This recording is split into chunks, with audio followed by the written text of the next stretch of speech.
So, when you say about finding our true self, I help people to find out who they really are because I got that gift. If I were to take you as a baby in a completely different context from where you were born, you would start to develop a personality that is adjusted to wherever I'm taking you. I see people are in pain and I want to help them naturally. Mhm. I'd say I'm Yeah. not an insecure person. So, how does that relate? You're really fully contented with yourself, and you meet another person that is not contented and needs help, you will most likely help them in a way that they can help themselves. Not so much like you give something away that they just use as a compensation mechanism. Like we are all trained and conditioned to give away to others in order to receive. So if you give without needing to receive because you got, and you know that this is what you teach the other person, is how can they fill themselves up, become abundant with themselves, so that we all can come to the table with a full plate and have a feast.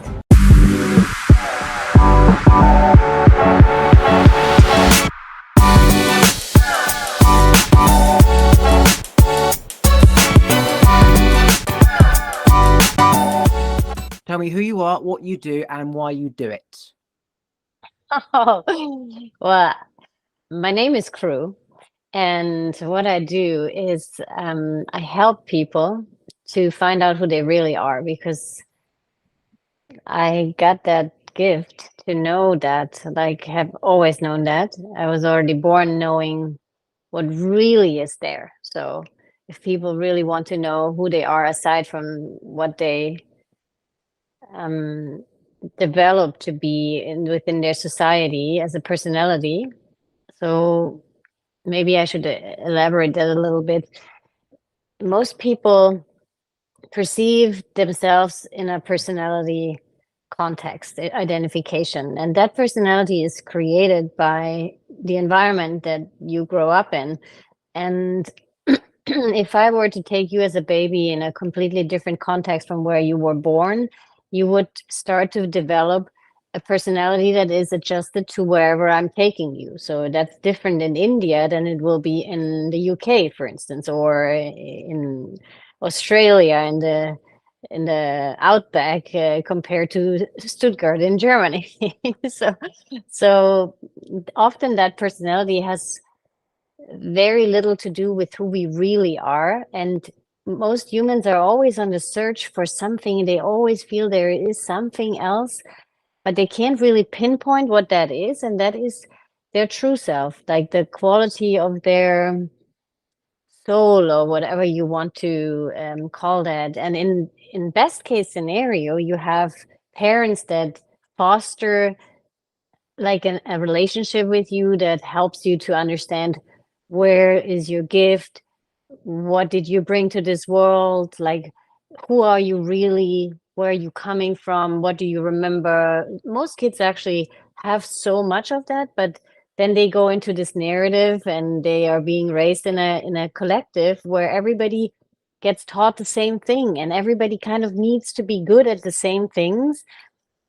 So we lose contact to this true self. And my job in this life is to help people remember what that is like and how to actually unfold that into their life so they can feel more contented and happy, because it does not create happiness when we live only on a personality basis. This is almost like if you only breathe shallowly here up here in the lungs, it's never going to feel safe. It's never going to feel any good compared to when you really breathe deep all the way into your belly and fill up your lungs. That's when you're starting to reach into safety, internal safety, um, and feel good. And it's the same thing with personality and soul. The soul is also, the true self is also what allows us to experience the world in a more than three-dimensional state. And so it's more like a multi-dimensional state. And five sensory experience is an experience of the personality, and all this multisensory, like having like a sixth sense, and I don't know what audience is listening right now and how far they have come in this context, but just imagine there's more than just the five senses, and then that's already there. That's the truth. Like there's so much more than five senses, and we just have to reawaken to these senses, and that's how we start to experience who we really are and what contents us really, and we're not so dependent on circumstances and people in our life and things like this. So why I do it is because I think this is what I'm really good at, and I came here to do this. My soul has chosen to help everybody that wants to awaken to their true self. Yeah, so what comes to mind when you say that is at school, and actually I was just listening to the TV literally 20 minutes ago or so, and they were saying that the school system is broken, and a lot of people in England are starting to home tutor their children. And in the gypsy culture in our country, they don't go to school. They are homeschooled. Often it's all the families living on one site, teaching and only knowing what each other knows. They don't know anything outside that. So they're all the same. At school back in the day, say 60 years ago, in English schools, really you just had farming. You go home and have, mashed potato and sausage and beans, and there'll be three topics that you might learn: English, maths, and science. You might play some tennis. There was literally nothing to do because there was nothing to do. You might play chess around the fire, and then you go to bed when it gets dark. So everyone knew the same thing. So you wouldn't feel different in any way because you only know the same thing. And the chances are your parents also only knew the same thing, which is when you want to wash your clothes, get a bar of soap, rub it on the clothes and wring it through. And that's probably what people did for hundreds of years before that. Nowadays, we're exposed to so many different things that we're all different people. We're all human. We've all got different microbiomes because we've come from around the world. We've all got different blood types, different size.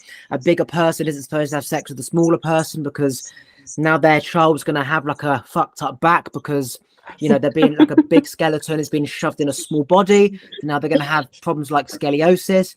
And all these problems are as a result of external things which simply shouldn't be there. So when you say about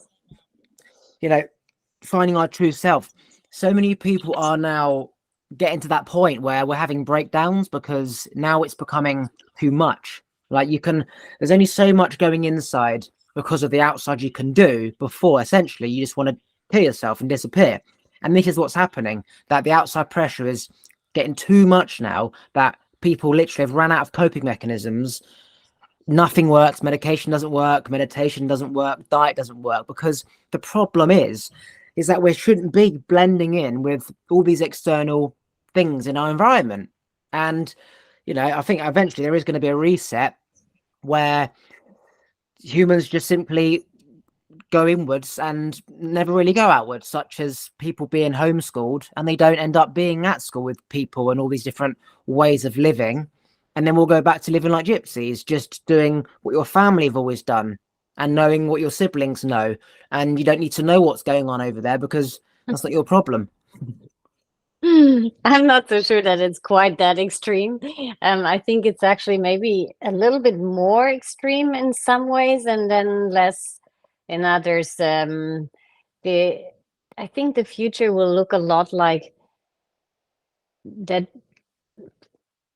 So it will look a lot better. Maybe let's say that at first, because we hear all this, it's awful, it's never been worse.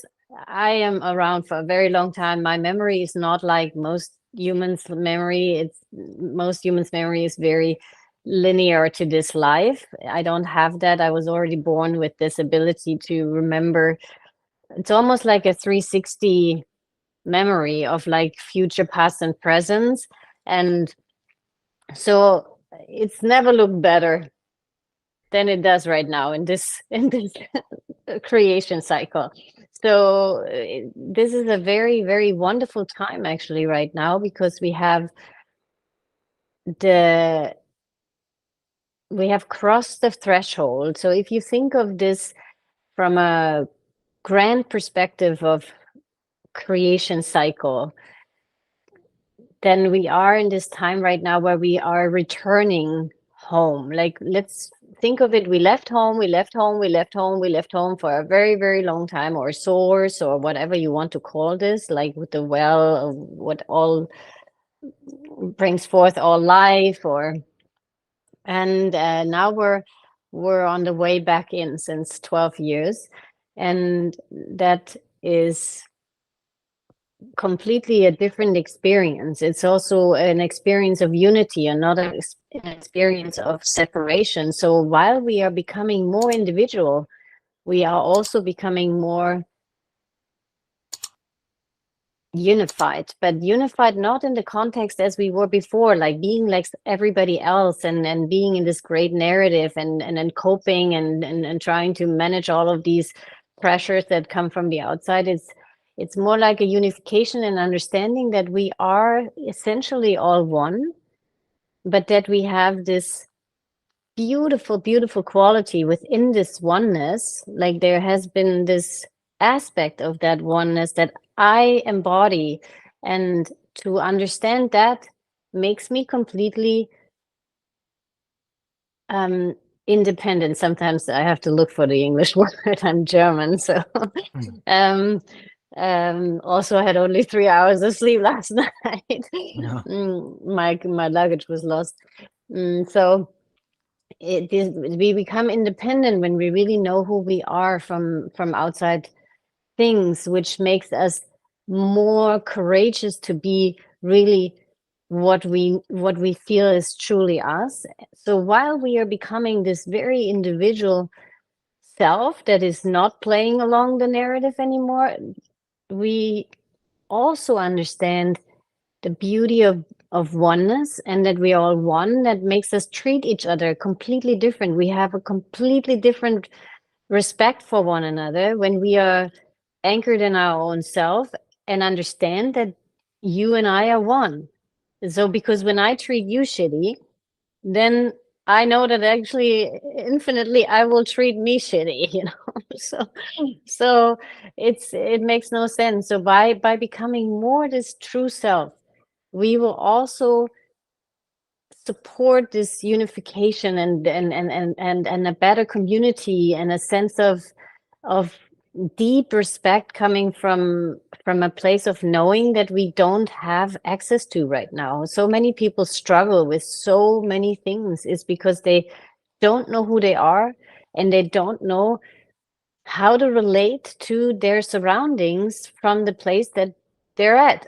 I mean, we've seen this so many times. When a child is insecure, we can see this with children really well. When a child is very insecure, it will either become a bully or it will become depressed. So there's extremely insecure. Like, let's just take an extreme example. So if you now help this child to become secure, knowing who it is, and how to relate to its world, and like there's no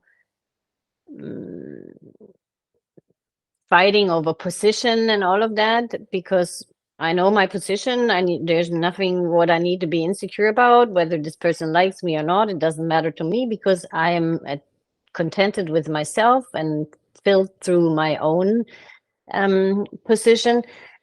I don't need somebody else's. Then I don't need to become a bully, and I also don't need to be depressed, or extremely shy, or I mean, it doesn't have to always end up in depression, but it's usually that insecurity leads to depression, and in most humans, and then or in an extreme compensation outward, like narcissism or something. It's like actually just an extreme as a sign of a huge amount of insecurity that resulted from a very deep wound that was created in a childhood. And so the biggest reason for all the suffering in the world is really insecurity, that we don't know our position, and that we consistently try to manifest our own position through taking away from somewhere else, or maybe even giving more away from ourselves than we need to in order to establish a position of caretaking, or if I just perform high enough, I will be loved, and all of these things. So it's all this falls away when you really know who you are, and when you don't need anybody else and to confirm that, and then you can find out how is that in context to the next person. And really, it doesn't matter who you meet. Then there was this book once, it said, if you love yourself, it doesn't matter who you get married to. And that's so true. It not only in the way of marriage, whether you marry or not matters none when you really love yourself and you know who you are.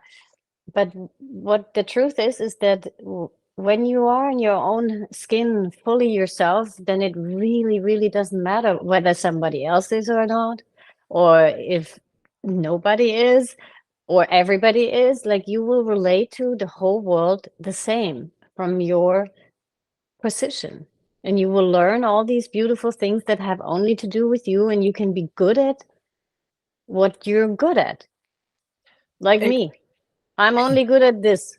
And I don't try to be a businesswoman, for instance, because that business would not live long.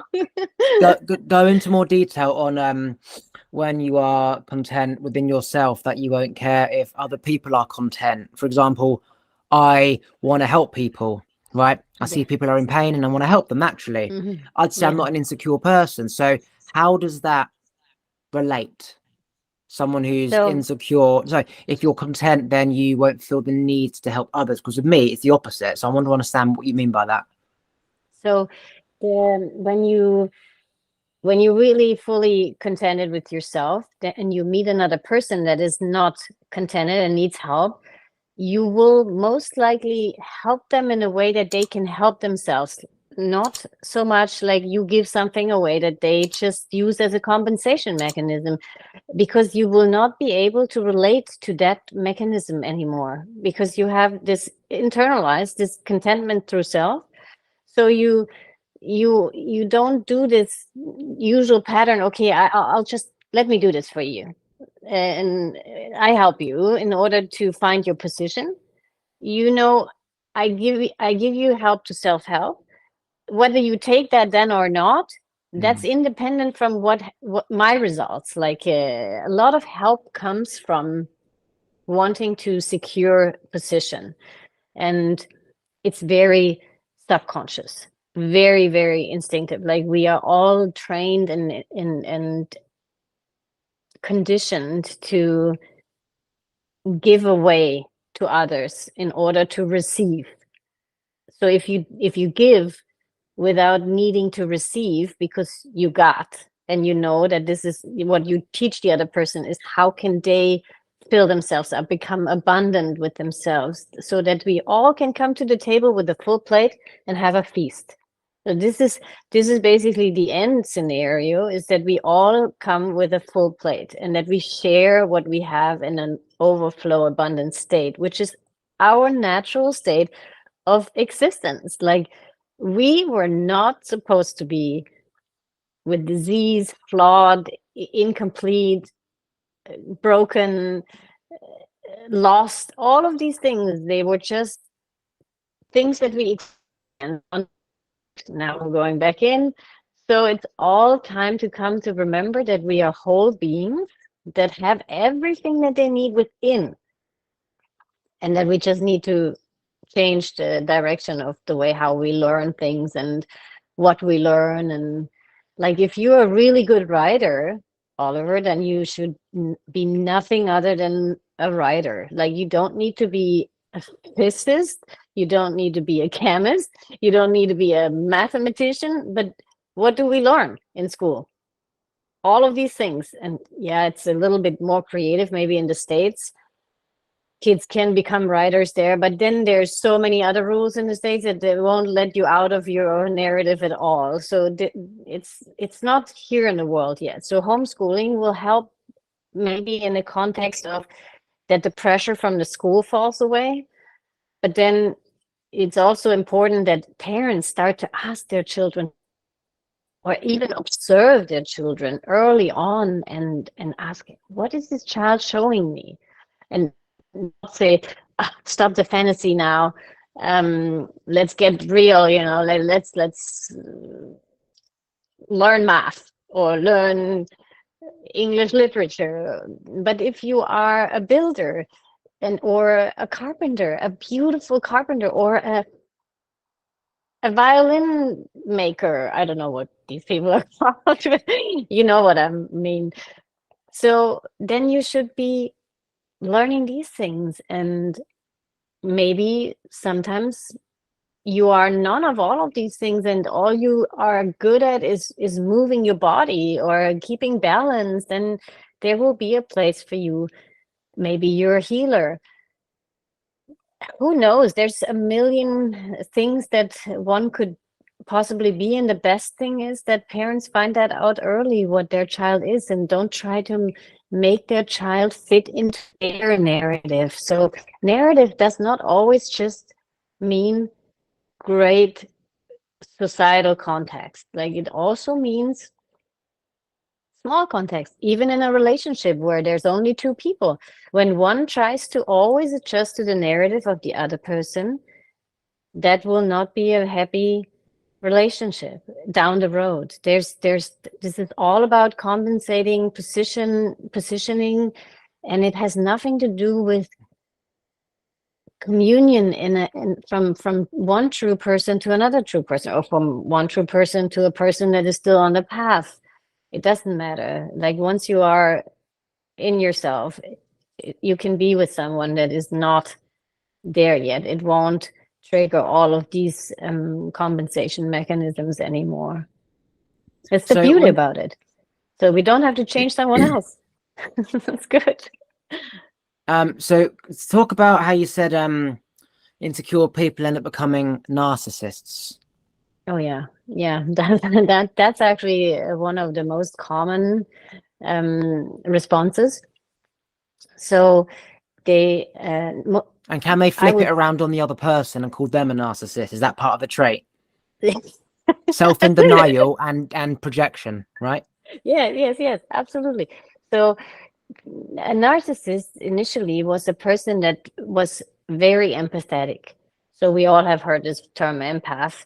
It's a very big term right now. And we also hear that path narcissist. And we also know that narcissists and empaths are often hooking up with one another, and that is one of the worst kind of hookups, like in a relationship, because the narcissist will nearly destroy the empath, because the empath cannot relate to that hurt and all of that stuff that is going on. So, and they feel everything. So in the beginning, every narcissist, I would say, and this is just my humble opinion about this, every narcissist initially was an empath, very, very strong feeling child, that has experienced something so traumatic that they lose their position completely. All the safety, everything. It's like somebody pulled the carpet away from them, and they don't know how to respond to that. It's just a tremendous amount of losing security.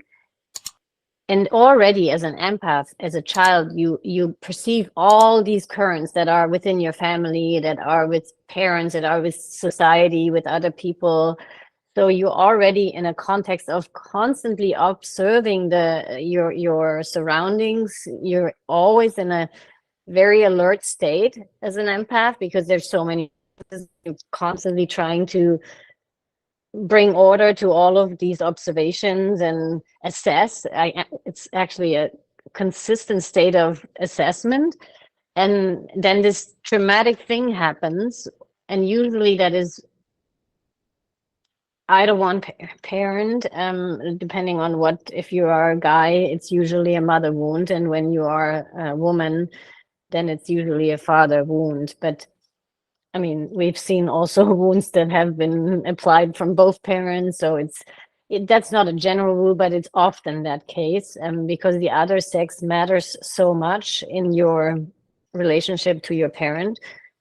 And so once that traumatic situation has happened, you either become this very insecure empath that then goes through the world like being even more troubled, or you become the narcissist, which is a survival mechanism. Like basically you shut down every single thing that you can possibly feel. That's why you also don't feel anything for the person that you're hurting, and you're trying to normalize what has been happening to you by consistently repeating the pattern. It's you basically become an asshole and because that's what happened to you. That doesn't have to happen in the same exact way, but this is how you normalize trauma. Like you just recreate awful situations and normalize them, think this is completely the way how to do it, in order to just say internally, see what happened to me, that wasn't even that bad, it's actually normal. But of course it's not normal. We know it's not normal. Like lots of raped girls often choose to become prostitutes or have a lot of men, even if they're not in this profession, they still have lots of men. It's because they're trying to normalize the trauma. And those are very general things that I say. It's much deeper and more complex in every individual case, but it's often the case that whatever trauma we have experienced, we want to normalize it later on in our life so it won't break us, because there's something inside of us so wounded that we think there's only one way to survive this, and that is to completely shut every feeling down and then normalize this, so that in our conscious experience we think this is just, it's all not been that bad. Most narcissists don't know that there's something wrong with them. They don't have any capability of reflecting their situation. This is really, it's an extreme. Of course there's so many. I think that every human being is a little bit narcissistic in because of the way how things were. I think that we will all in the end become these beautiful empaths that we all initially are and have been. So it's just a question of coming home to self and healing the wounds. And there's multiple ways to get to that city of being a whole, and that so then the narcissism will fall away. But the problem is that narcissists don't think that they have something to heal, and that often leads to being with them is impossible. It's no matter whether you're an empath or not, it's to be close with someone like this is extremely difficult. What if, for example, that is a partner and you've done all that you can to help them in terms of giving them the fish, not giving them the fish, but you teach them how to fish, and it's been a long time of here's how to fish, and they fish, but then that deep traumatic experiences of this is always going to go back to that and nothing changes slowly creeps in. So it's almost like keeping somebody above water and you're underneath pushing them up, and you're starting to exhaust and they're starting to go under. And if they go under, you're going to go under with them because you've now got no energy to push them up. And if you let them go, they're going to go under. At which point do you just have to do you and let them drown and swim to shore versus, if I help them a little more, maybe they'll get there, or I'll just do this and then walk, or I'll just do this for them and then hopefully. And then when you slowly back away, these destructive patterns just fall back in, victimizing themselves, blaming other people, no responsibility, projecting their, call it narcissism, on the other person. And now because you're not there at all, they get angry, and now they're throwing knives, and then it's all this other bullshit comes your way. At what point? And then say somebody threatens self-harm, threatens to kill themselves, and then making you feel even more trapped in, call it being manipulated. At which point do you go, do you know what? Fuck you. Do what you want. I don't care. I did care, but I don't care. It's now affecting me. I can't help you. I tried to help you. I wish I could help you more, but unfortunately, you have to drown before you learn to swim. At what point do you come to that? So I think that this depends on the person that they're with. So if you have already unfolded quite a huge part of who you really are, then I think that this happens very fast. Like that there's not, you will maybe still be magnetized and fully, because that's also the case, right? These people are usually magnetic. They're amazing people. Where there's so much light, so much shadow, there's also so much light. These things always come in balance. Nothing in creation is unbalanced. There's much light, there's much darkness, there's much darkness, there's much light. So we are extremely drawn often to people that are so magnetic and amazing. And once these other mechanisms start to show up, and you have already come to a good place with yourself, you understand that there's nothing in your projection that will allow a reflection like this in your life. So you will walk away very early on and allow and know that there's nothing that you can do, that this person can only save themselves, and that no matter what you help, it will, and even help to self-help, it or help them to fish, it will not lead to anything unless they choose. And even then, even if such a person chooses to heal, it's still such a long and tough walk for them, because for so long they have done something so different that it's almost like, I don't say it's impossible, because there's many things that we can do today to speed up such things.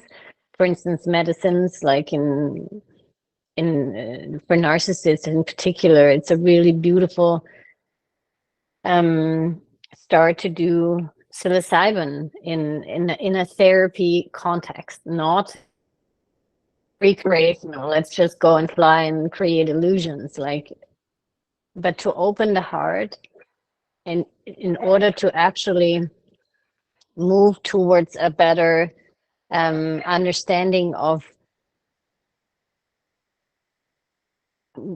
relating in a context of oneness, because that's what they're also missing. They don't understand that they're part of a greater thing. They're just their individual hurt cells. And when the heart opens and you reconnect to your surroundings, then it's much easier to go the next steps and do whatever else work needs to be done, because the medicine is never the solution. It's just a helper or a tool that can help you go there. You usually also not like, there's a whole lot of medicines out there right now that can support these things when you do them in the right way, but it's not an easy path for a narcissist to heal, because the programs, the conditioning that is so deep, it will always try to override. The ego is so strong. So basically, in the end, what has to break is the ego, and not to disappear. We need the ego. You and I, Oliver, couldn't have this conversation if there wouldn't be an ego. So my ego makes me able to relate to me as me and you as you. Your ego does the same thing, and that's a beautiful thing. That's how we can have this exchange of all sorts of emotions. We can have even this life in human form. The problem is when the ego takes over out of these wounds or other circumstances, and we then don't have full control, or, like, let's say, higher guidance in our life. It's all left to the very limited ego. The ego is just a tool. It's a small part. It's like if we were to leave everything in life to only one arm, that could not digest our food, that could not think what we need to think in our brain. This arm can also not see or hear or smell or taste. Like we need all parts. And so we do need that ego, but we cannot give that ego the control over everything. And that is what happens with narcissists. So when you are in a relationship with a narcissist, and this helping to fish, we tried it, it's not working.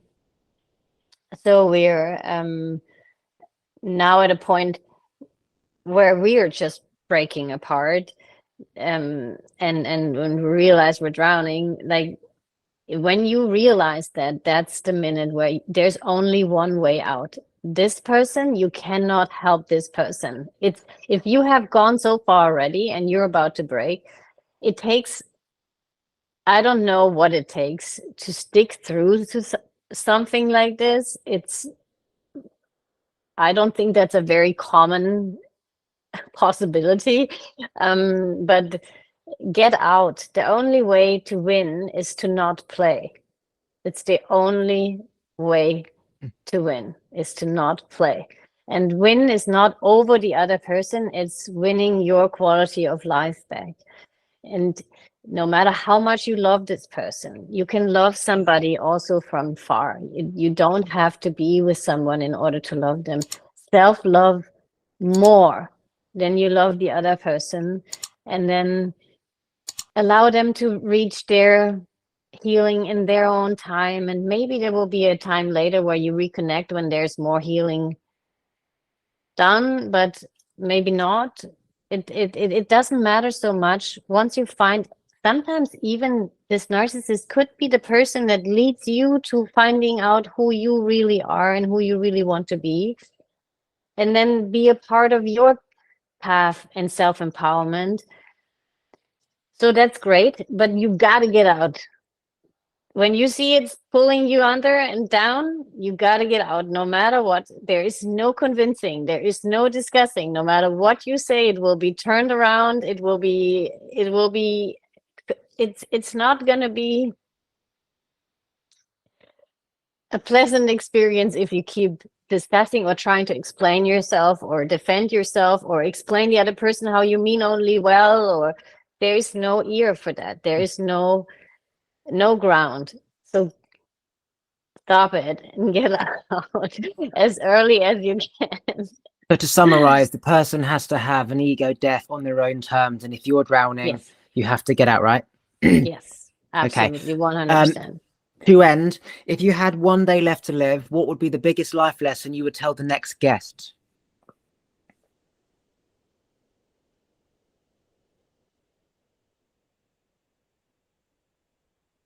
I think I would probably tell them, get to know who you are and be that, and then be that uncompromised.